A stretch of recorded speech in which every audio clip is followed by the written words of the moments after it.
ভারত বিশ্বের বৃহত্তম গণতন্ত্র, আর দুটি দেশ রাশিয়া ও ইউক্রেন, যাদের যুদ্ধে বদলে গিয়েছে বিশ্ব অর্থনীতি, বিশ্ব কূটনীতি, এমনকি বিশ্বের শক্তির সমীকরণও। রাশিয়ার প্রেসিডেন্ট পুতিনের ভারত সফরের ঠিক পরেই ভারতের দরজায় এবার কি হাজির হতে চলেছেন ইউক্রেনের প্রেসিডেন্ট জেলেস্কি? এটা কি কাকতালীয় নাকি গভীর কৌশল? নমস্কার দর্শক বন্ধু, আমি অভি। আজকে হিন্দুস্তান টাইমসের একটি প্রতিবেদন, যেটা আপনারা স্ক্রিনের উপর দেখতে পাচ্ছেন, সেখানে বলা হয়েছে ইউক্রেনের রাষ্ট্রপতি জেলেস্কি 2026 সালের জানুয়ারিতে ভারতে আসতে পারেন। তো কয়েক সপ্তাহ ধরে ভারত ও ইউক্রেনের আধিকারিকরা এই বিষয় নিয়ে আলোচনা করছে। এটা হঠাৎ করে কেন হলো দর্শক বন্ধু?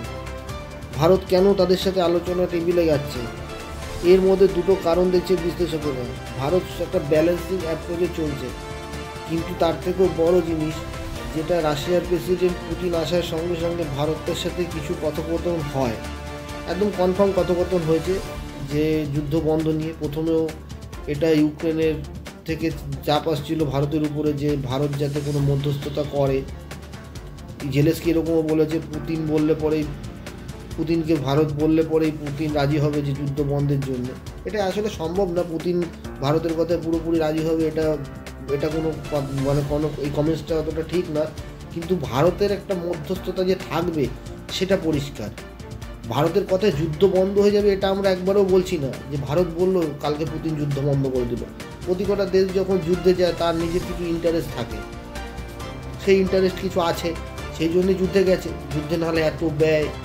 একটা দিক আছে, যেহেতু নেটোতে যাতে রাশিয়া চাচ্ছে যে নেটোতে যাতে না যায় ইউক্রেন, কিন্তু তার থেকেও বড় কথা যে নেটোতে যদি নাও যায়, তার সাথেও আমেরিকা যেভাবে স্যাংশন লাগিয়েছে, ইউরোপীয় ইউনিয়নগুলো যেভাবে রাশিয়াকে চোখ রাঙানি দেখাচ্ছে, সেগুলো থেকে বেরিয়ে আসার ব্যাপার আছে কিছু। রাশিয়ার কাছ থেকে ভারতবর্ষ একসময় প্রায় 60% উপরে হাতিয়ার রাশিয়ার ছিল। এখন বর্তমানে সেটা কমে গিয়ে প্রায় 40-40% মতন, 45% মতন আছে।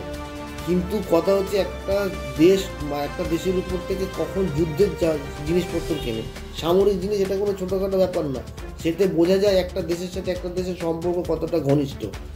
রাশিয়ার কাছে ভারতবর্ষ জিনিস কিনছে, সেই জন্য রাশিয়ার উপরে ভারতবর্ষের ডিপেন্ডেন্সি অবশ্যই আছে, কিন্তু রাশিয়ার উপরে বিশ্বাসও আছে যে রাশিয়ার প্রকৃত সময় কোনো সময় ভারতবর্ষকে ছেড়ে যাবে না, যে বিশ্বাসটা আমেরিকা বা অন্য কোনো দেশের উপরে আমরা করি না। রাশিয়ার প্রেসিডেন্ট কিছুদিন আগে ভারতবর্ষে এসছেন, তিনি কোনো কথাবার্তা, তার সাথে কথোপকথন আলোচনা হয়েছে। যুদ্ধের ডিল যেগুলো আছে, S-500, মিডিয়া দেখাচ্ছে যে S-500 ডিল কেন আসলো না মিডিয়ার সামনে। এগুলো তো মিডিয়াকে বলার জিনিস না, যে মিডিয়াতে চিল্লে বলবে যে আমরা এই ডিল করেছি ওই ডিল করেছি। দরকার নেই জানানোর কিছু। যখন সাইন হবে হঠাৎ মিডিয়াতে এসে যাবে যে এই ডিল কমপ্লিট হয়ে গেছে, এতগুলো আমরা অর্ডার দিচ্ছি। কোথাও পরে দেখা গেলো 10 কোয়ার্টার অর্ডার দিলাম Su-57 স্টিল ফাইটার জেটের অর্ডার, বা রাশিয়ার তেলের অর্ডার। যেগুলো সামরিক সেক্টরের কথা মিডিয়ার সামনে আসাটা কোনো জরুরি ব্যাপার না। বাদবাকি যে জিনিসগুলো আছে, যেমন তেলের চুক্তি বাড়তে পারে, সেগুলো মোটামুটি সামনাসামনি এসেছে। একটা ভিউ বোঝা গেছে যে রাশিয়ার সাথে ভারতবর্ষের এই ডিপ্লোম্যাটিক স্তরে এরকমভাবেই যাবে এখন। সেগুলো মোটামুটি কার্য। এখানে রাশিয়ার কাছে ভারতবর্ষের কথার একটা দাম তো থাকবেই।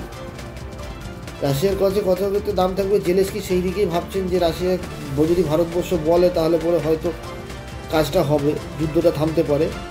পুতিনের পর জেলেস্কি, দুজনেরই ভারতকে দরকার, কিন্তু ভারত কাকে গুরুত্ব দেবে এটাই দেখবে গোটা বিশ্ব।